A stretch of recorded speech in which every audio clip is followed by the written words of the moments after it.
All right, so we're going to do Shemini today.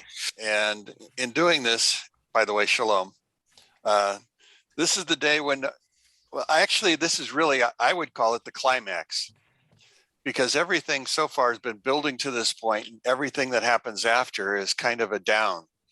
This is the key point. This is what the whole book of the Torah is really written to, is to this starting point at this place.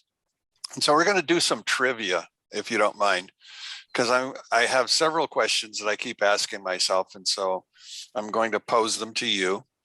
Now, this is the day when Aaron and his sons are actually going to become Cohen. Up until now, Moses has been the priest. He's gone through the 7 days. He's taught them how. And this is going to be, and we're really only going to go very, very slowly, because I want you to look at Exodus, or at Leviticus chapter 9, and we're going to look at the first 4 words for about 20 minutes, and then we'll get further. But the first 4 words are very interesting, because it says on the 8th day. The 8th day. The 8th day of what? The 8th day of what? See, that's the interesting thing. You know, if we would connect what's written above it to this, we would say this is the 8th day following the 7 days of preparation. But that's not what the rabbis or the sages really wanted to get across. And so I have several thoughts. Ross and I yesterday were picking through, and he was thinking out loud. And finally, we found somebody other than us who might agree with us. And so the character that we found was Rabbi Akiva. And so, Ross, I want you to tell your story first before I continue with mine, okay? Okay, well, it's just, yeah, that's basically what it was. We were thinking out loud, and I thought I had noticed a situation where there were 2 separate 8 days. And we brought that up in the discussion. And that's when we found out that there's quite a bit of discussion amongst the sages about this. And I cannot fully recall what he said about Rabbi Akiva in his commentary. He believed in that there were 2 sets of 8 days. 2 sets. Thank you. You're welcome. And I picked very carefully through what we're reading, and it involves Leviticus chapter 8, and then here we are in Leviticus 9, and I was able to find out exactly how he came up with the 2 separate 8 days. Shall I stop there and let you continue, or? No, go ahead, finish it, because I'm going to talk a different way altogether. Very well. To make the point, if you look in Leviticus chapter 8, verse 14 to be specific, you'll see that Moses brought the bull. And then it says it was slaughtered. Well, obviously, I mean, you have to think about it, but Moses did it. Moses put the blood on the altar, consecrated it. Verse 16, separated the fat, the liver, the kidneys, and it went up in smoke. He took the hide, the flesh, the dung outside the camp. And again, this is all chapter 8. He brought a ram, slaughtered it. It went up in smoke. Then you come, that's enough examples. If you come forward to chapter 9, you'll see that in verse 7, Aaron comes forward. Verse 8, Aaron does the calf. Verse 9, his sons bring the blood. Verse 10 and 11, I believe, is where his sons take the hide, flesh, and dung outside the camp. Verse 13, if my lines are correct.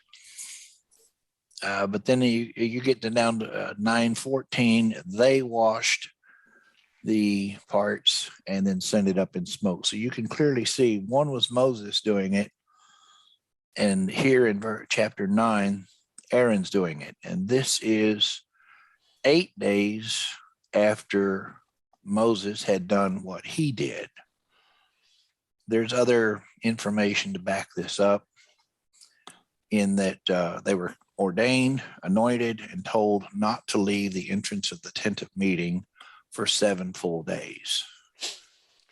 So what he's basically getting to the point of is the fact that in chapter 8, we're looking at a 7-day period.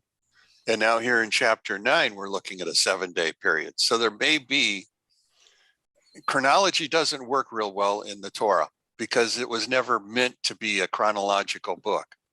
And so there are several events that may be overlaying one another. And so that's where a lot of the discussion comes from. And I'm going to cover some of that idea because it's rather interesting where this goes. But if I want to just simply take and focus on the 8th day, Mary, you got a question? Go ahead. Did anyone else lose audio while he was speaking, or was that just me? That must have been just me, you. Okay, Yeah. sorry. That's okay.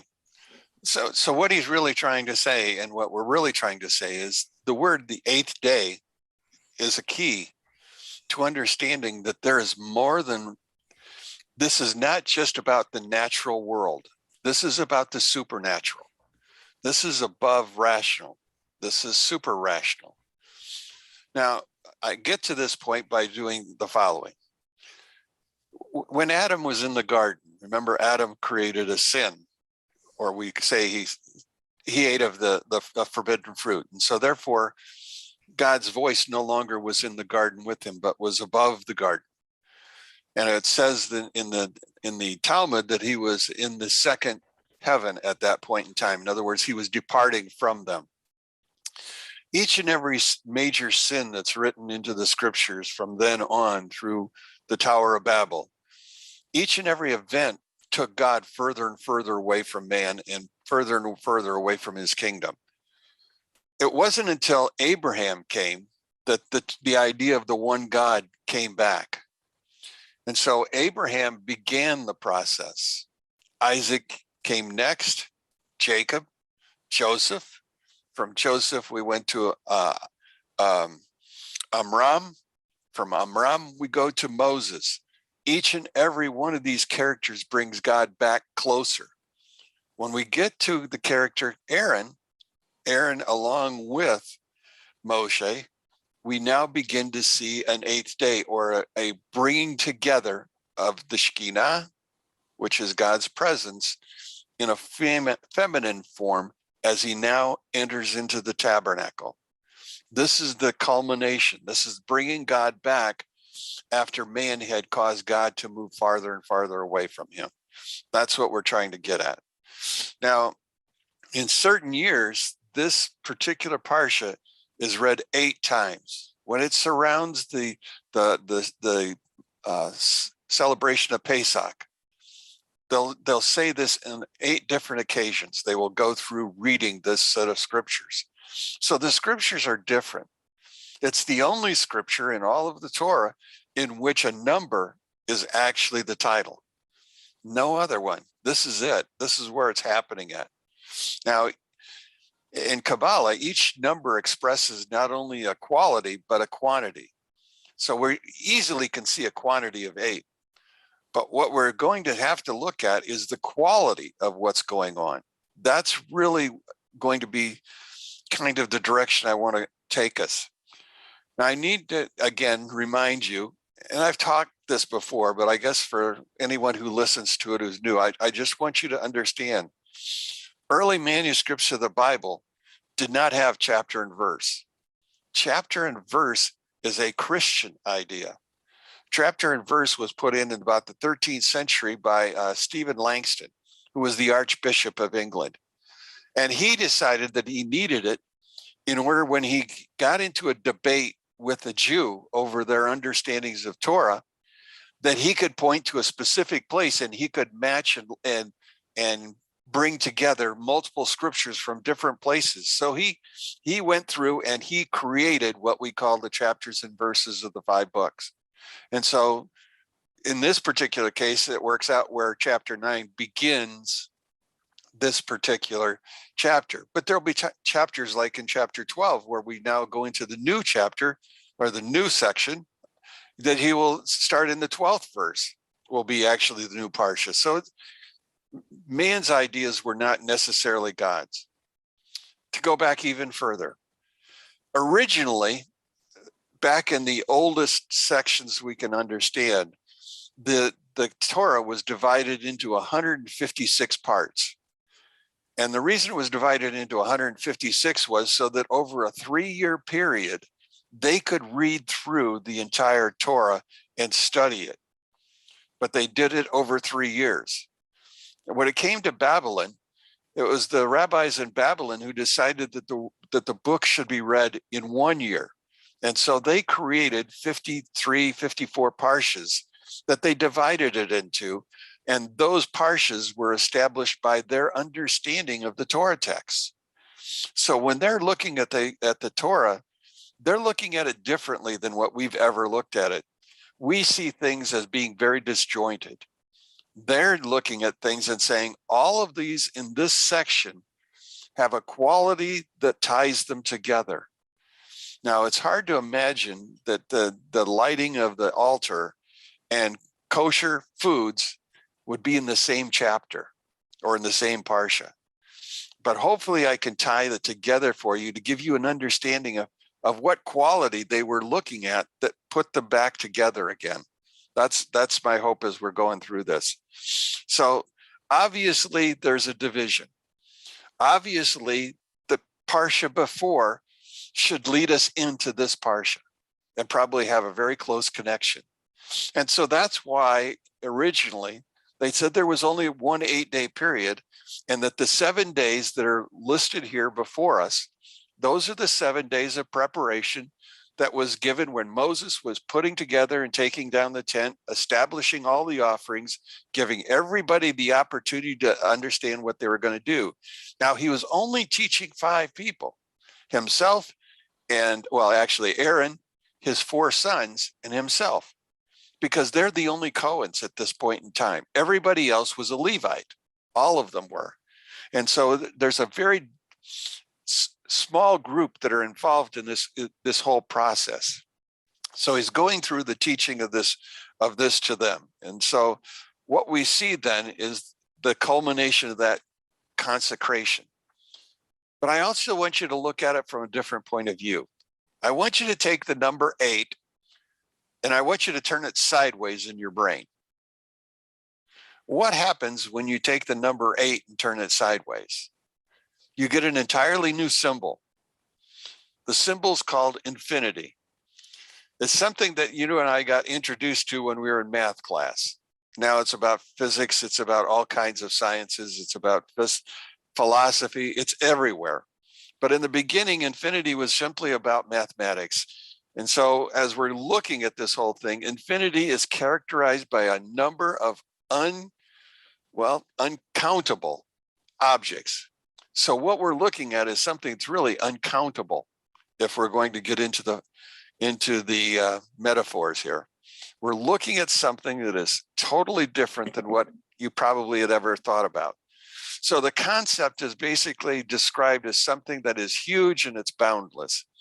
It has been studied by lots of scientists, by lots of philosophers all over the world. But it was the Greeks and the Indians, not the American Indians, but the Indians from India, who actually began to take this symbol and began to apply it to everything that they had. So the symbol for it is this sideways 8. Now, John Wallace, an Englishman, he's going to be the first one who actually takes this creation and puts it into science for us. He's going to establish the mathematical use and the scientific use of this whole thing, because he was a mathematician. That's where he works. So it represents a line that supposedly never ends. So that's why it loops upon itself back to where it started from.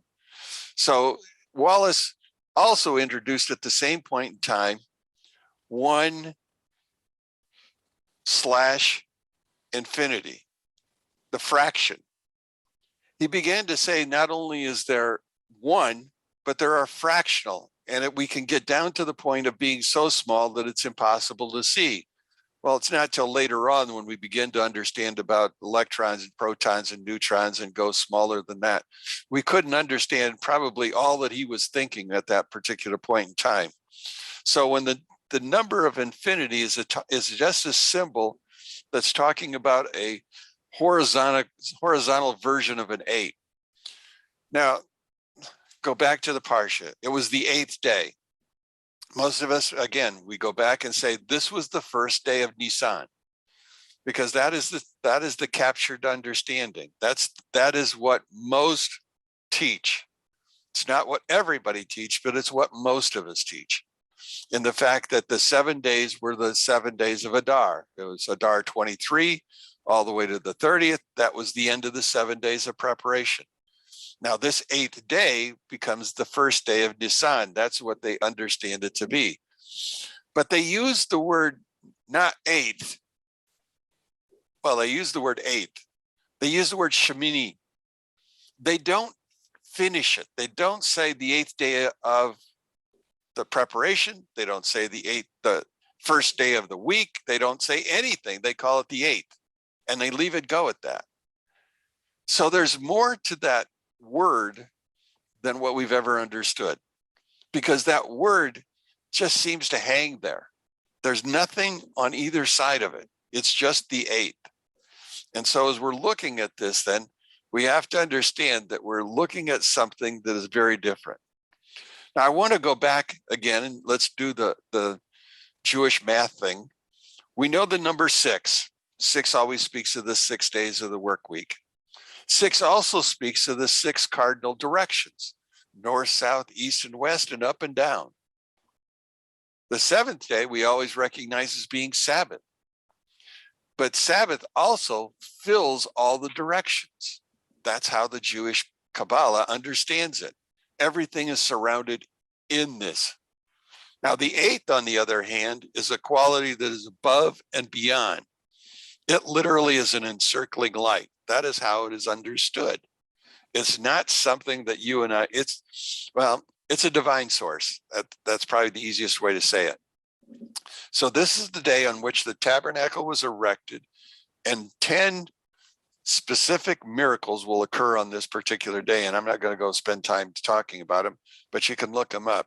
So there were 10 specific miracles that are going to happen on this day. So it's more than 8, it's above and beyond.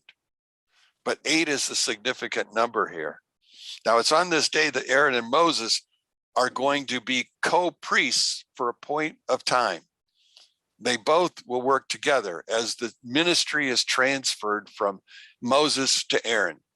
Remember, Moses lost the ability to be the high priest back at the burning bush. You see, at the burning bush, God asked him to go talk to Pharaoh. Moshe balked at the whole idea. He said, my mouth, I can't speak, I stutter. God continued to talk to him. Now, according to some of the Midrashic writings, they talked for 7 days. And it was on the 8th day that Moses began to walk towards Egypt. He began to go back to where he came from. But he only went because he was told that his brother could speak for him. So he begins the transfer of power. He's still the leader, but he'll no longer be the high priest when it's all said and done. It's a transfer that's going on in that particular point in time. Now, like his younger brother Moses, Aaron's the 7th generation from Abraham, but his children are the 8th generation. And we find the very first story after this is all done is the story of Nadav and Avihu, 2 characters that are going to be this 8th generation, this generation that encircles, that enlightens the entire world, because that's the point of the Torah, to enlighten us. Now, we have the normal light outside and the lamps and all of the other things. But what I wanted to talk about is the fact that they have the ability to enlighten us. Now, I'm not going to get into the story of Nadav and Avihu, because that is a story that'll take a whole lesson all by itself, because there's so many bunny trails of historical significance, dealing with reincarnation, if you would see it. So these characters are going to die. They're going to die a spectacular death, a miraculous death, if nothing else.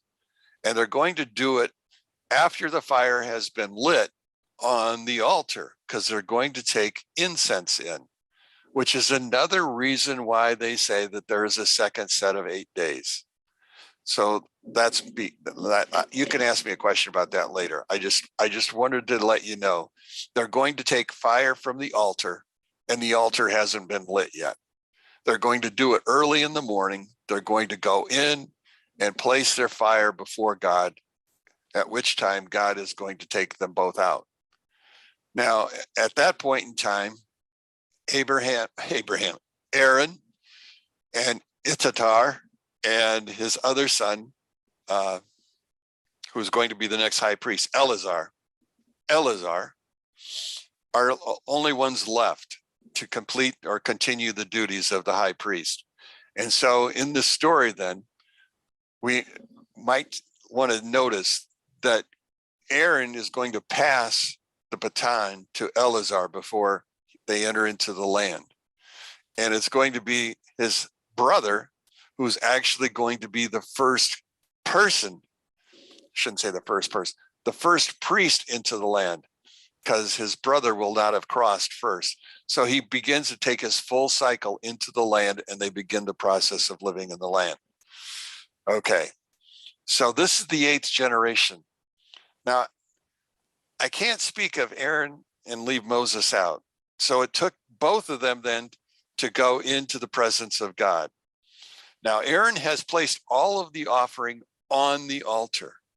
And I want you to, skipping back to the text, go to verse number 2. I should finish verse 1, shouldn't I? It was on the 8th day, Moses summoned Aaron and his sons and the elders of Israel. So he's calling them all together. Now, why is he calling them together? The Midrash says that he's calling them together to make sure that the elders understand that the person who will be in charge of the tabernacle from now on will be Aaron and his sons, that I will not have that duty. So they're made aware of this. Now, understand, this is going to cause a problem later, because you remember Korach, that's his problem. He wanted to be the high priest. And so he carries the grudge. But at this point in time, Moses makes it perfectly clear God has ordained that Aaron shall be that character. Now, as you go into verse 2, it begins by saying, he said to Aaron, take yourself a young bull for a sin offering and a ram for a burnt offering. Okay, here we go. The reason for the bull was because of Aaron's fault. Remember, Aaron created the calf. So now he is creating the bull, or he's using the bull as his offering at that point in time. Now, the next animal is a ram. The ram is supposed to represent something else. The last time I talked with you about a ram was on Mount Moriah, when I found a ram in the thicket. That was the ram that needed to be brought to the altar. Why?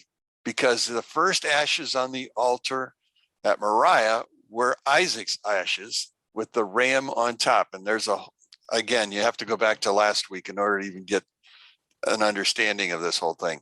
But the concept was that there was one on top of the other. Well, here we now have Aaron's bull and Isaac's ashes. This is because this is a burnt offering. In other words, there's nothing to be eaten. It's totally burnt. So that's what's going on at this particular point in time. I hope I'm not talking too fast, but I keep thinking I'm going to run out of time before I finish. So I talking too fast. But anyway, so one more thing to remember about 7. 7 is to remind us of the natural world. It's to remind us of the imminent light that's around us. The 8, on the other hand, is going to remind us of what surrounds all of that. That's the infinite God. That's what's all around this whole understanding. So in the midst of this, hovering over it, is the reality of God. That's what's there. Nobody sees him because remember in the first 6 days, he built a world in which he hid himself all the way, completely hiding himself. And so it's only every once in a while that these miracles occur, and therefore we get these glimpses of who God is. We see him for a short period. But in the world to come, in the days to come, when the Messiah is here, we will have eyes that will be able to see the workings of God. And it won't be miracles at all. It'll be the natural occurrence of what is going on in the world. That is when we know peace will be here. So I'm jumping ahead. Now I got to go back to where I started from. So right now, the supernal light can't enter in because of the fact that the Messiah has not yet come. We're only beginning to filter in God. This is the 7th. This is now the 8th. This is when God begins to appear. Now, our reading of the chapter and verse really has no meaning in the Torah. It is there only to help us locate the subject under discussion quicker. That's all the verses are going to do for us. I want to first notice that this 8th day is not 8. 8th day is not 8. It is dealing with transcending something, going beyond, leaping over, whatever you want to use for a word at that point. We are really reaching the apex of the story in Vayikra. And so the culmination of the 7 previous days, the culmination of everything that we've seen will now end with the actual altar being lit. And what will actually cause the altar to light? Moses and Aaron together will go into the tabernacle. The altar still has everything on it, but it's not burning. When they come out, that is when the fire will actually bring itself down, descend upon the altar. And Moses and Aaron will walk to the courtyard gate to speak to all of the people. So in other words, everything is reaching this point of transfer of power from one to the other. Now, it doesn't mean Moses is going to die. And I think that was part of the problem that most people had, was they were fearing that Moses would die and Aaron would be left in charge. And Aaron and Moses clearly tell us that together they're partners in this whole process. And so they together will work to get people to the land. That's what's going on. So the 8th day, what was it about?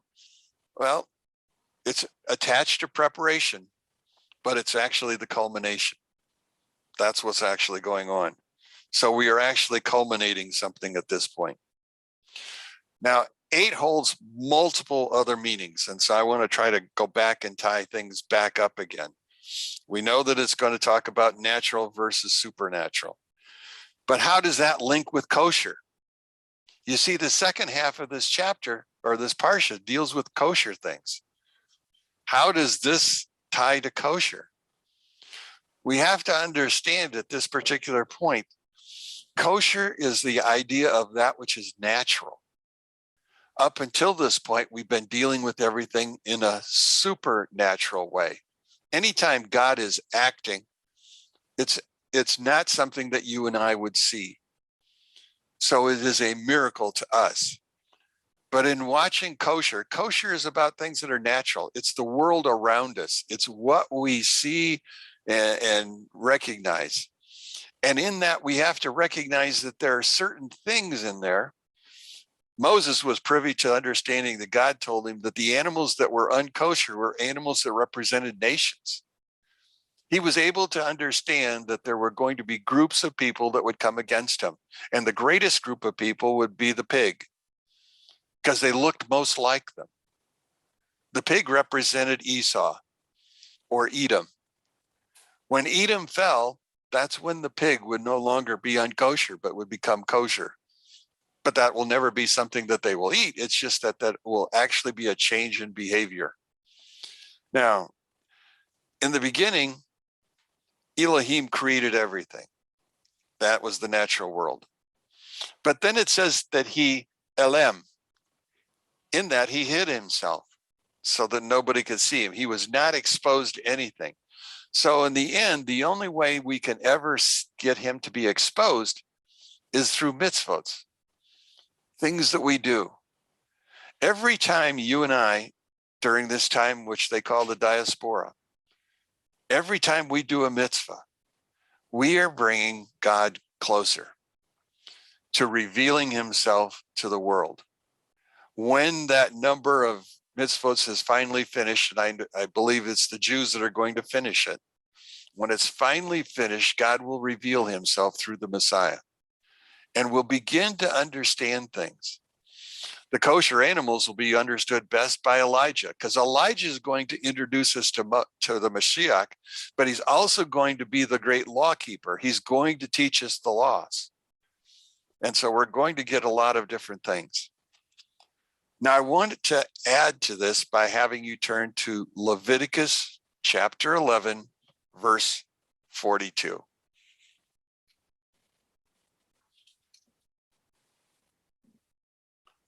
Okay, you ready? Everything that creeps on its belly and everything that walks on four legs, up to those with numerous legs, among all the teetering things that teem upon the earth, you may not eat them, for they are an abomination. Simple enough. Now I want you to go to the right side. If you got your art scroll, I want you to go to the right side on your Bible, and I want you to go down, not quite halfway. You're going to go down to the line. You'll see an asterisk out in front of that line first. It's in the line that's marked Mem Vet. Okay, just below that line, there's an asterisk. You see it? You see four letters there: Gimel, Het, Vav, and Nun. I want you to look at the vet very closely, or the Vav very closely. You may even need to get your glasses, because that Vav is different than any other Vav in the Torah. If you look at it closely, you'll see that it goes below the line, meaning it's larger than it should be. It's one of those anomalies that are put into the Tanakh. And so the question then becomes, why is that letter larger than all the rest? Well, there are multiple reasons, and I'm going to try to give you some of them, okay, as I understand it. First thing that I want you to understand is, as you're going through that, is that the word gahon that you're seeing there means to bend down. So everything that bends down on its belly, well, they use the word gahon instead of the word that we would normally use, and that's nahash, a serpent.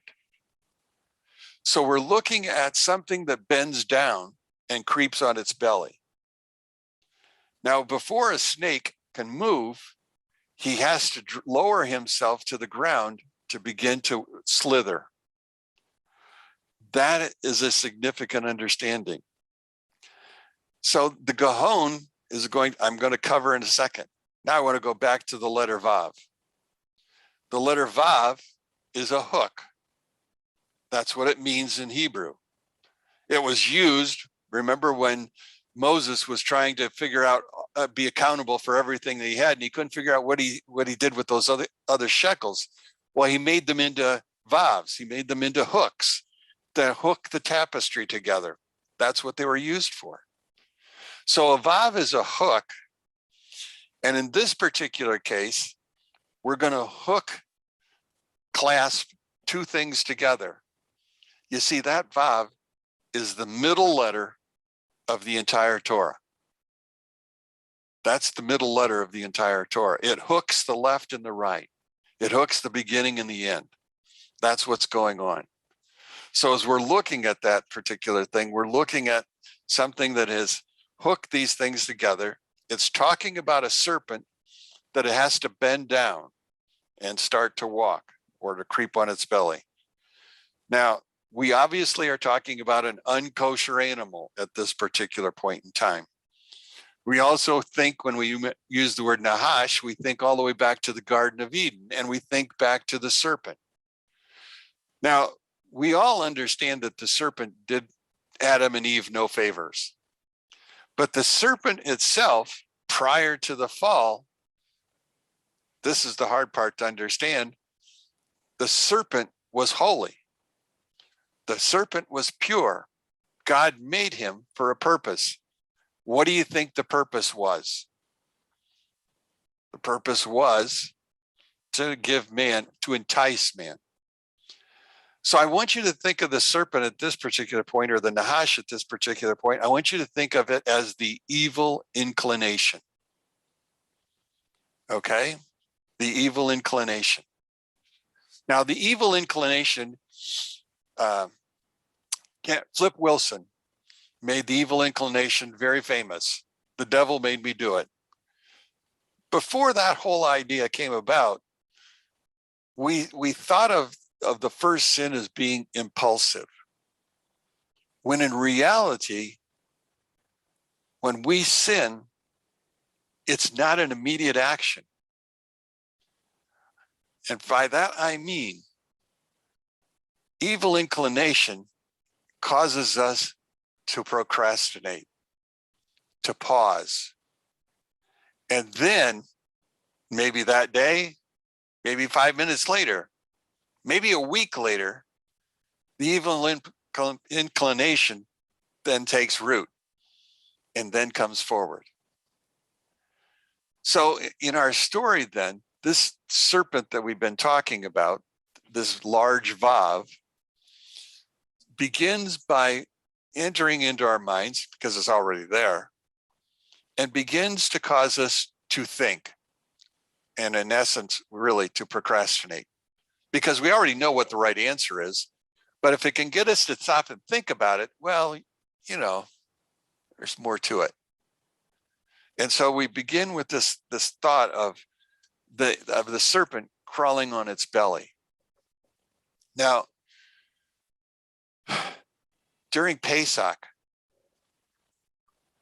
which is at about this time, originally Pesach, if you look at your scriptures, is only 7 days long. 7. But rabbinical law changed it into an 8-day. On the 8th day, they have what is called the celebration, the meal of the Mashiach. The meal of the Mashiach. Now, if I'm looking at Nahash and I'm doing my gematria, Nahash is 358. The value of the word Mashiach is 358. I have some way of linking now my Gahon, my Pesach, my Messiah all together. It's a little slithery, but they're now hooking themselves together as we go through this idea, because they have the same gematria. And again, as you look at Hebrew, you're looking for links, things that tie things together. And that's how you begin to go deeper into the scriptures. Remember, there are 4 levels of scripture. Remember that? I taught you that the first one was Parashat, which was the very simple level. The second level was Remez, when we begin to see hints of things. The third one was called Drash.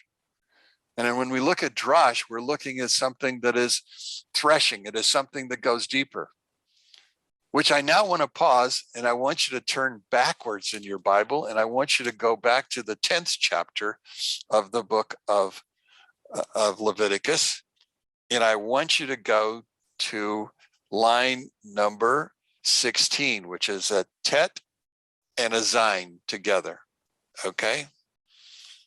Tet and zayin, okay? Now, if you're on that line, you'll notice in the very middle of the verse, an asterisk. Look at the words before it and after it. They look identical. So why did God put two words together that look identical? Well, actually they're not, because the vowels are different. Now, originally, when it was written, there were no vowels. Vowel punctuation came later. But look at the two words, and what do you see? Well, if you're looking at them, you're going to get the idea that the first one is drosh, which is what we're talking about, threshing, and drash, which talks about instantly. So when we're droshing, we're threshing, we're inquiring. When we drash, it's quick. It's instantaneous. It's insistently. We continually dig through it. Once you find a scripture that you like and you begin to dig through it, it's not hard to find yourself going deeper and deeper and deeper into what the text is saying to you. So that's what's going on here. We're now looking at a text where we're talking about going deeper. Well, what are they going deeper for? Moses, in this particular case, is asked the simple question. He says, Eleazar and Ithamar, why didn't you eat the sin offering? The sin offering isn't a burnt offering, but you allowed it to be burnt.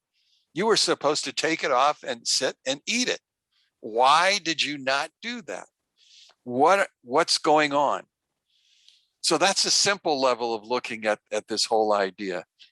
Now, there's a lot more, and I'm running out of time. I've already gone 40 minutes. I want to keep going. So the concept is the fact that what we're looking at is going to be very, very different. We're going to look deeper into the text, and I want to go back to the Vav again. So the Vav is actually seen three ways. Graphically, we look at it for its meaning, and then we look at it for the number, for the gematria of it. Now, in the first case, the Vav really resembles a hook. When we look at it again, we can actually see that the Vav is a word that speaks of hooks. And then when we look at the Vav again, we can see that the Vav represents the number 6. Letters are numbers and numbers are letters in Hebrew, right? Now, let's look at the Vav again, only this time, I want you to spell the word Vav. Now, when you spell the word Vav, that's called malui. That's stretching it out. So the word Vav is spelled Vav, Aleph, Vav. Okay? Now take those 3 letters and now let's add those 3 letters together. What number do you get? 13. 6 plus 1 plus 6 equals 13. 13 leads us to another word. What's the other word that we get led to? Well, it actually leads us to 2 words. Ahava, which is love, and Ehad, which is oneness, one. Now, let's do some more name game blaming.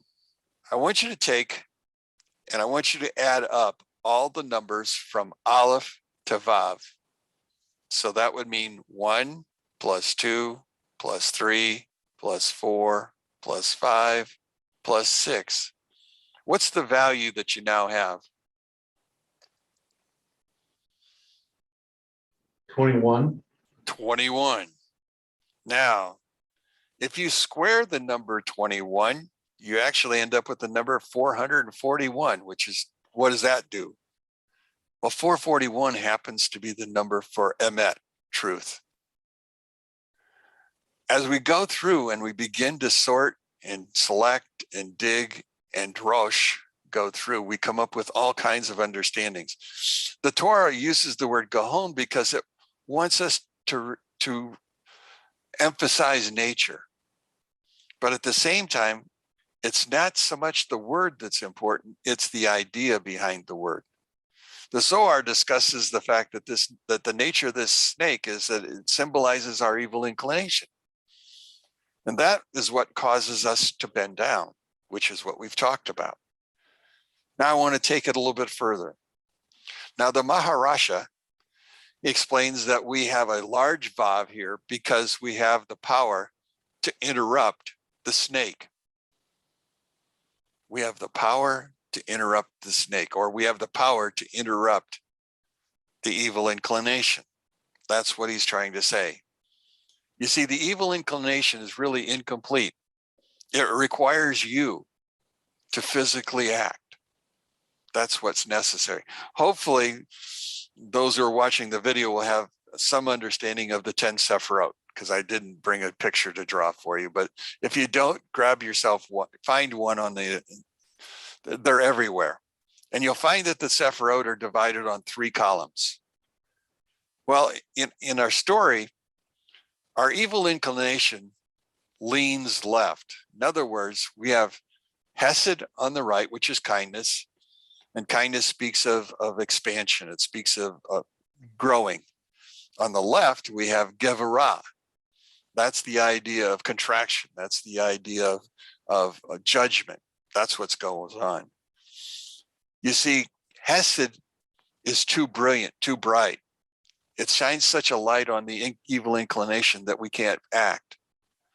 We need to go towards the constriction. We need to go towards darkness in order for the evil inclination to have work. That's why the evil inclination works so well at night. We don't think anybody can see our faults. Can't see what we do wrong.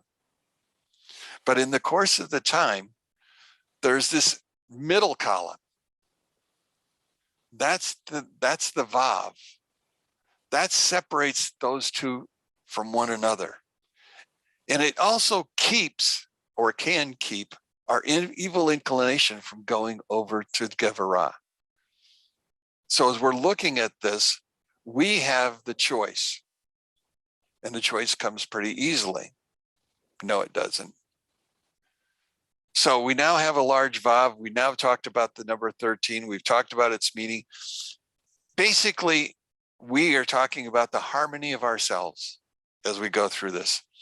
Rabbi Schneerson tells us that the Vav hints at a connection between the upper world and the lower world.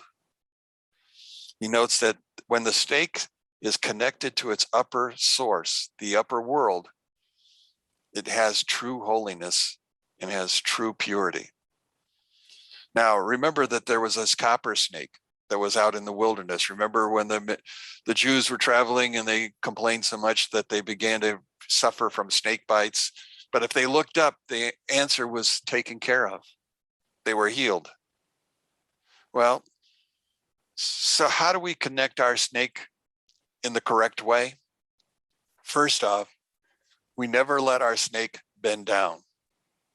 Because when it bends down, you can no longer see up.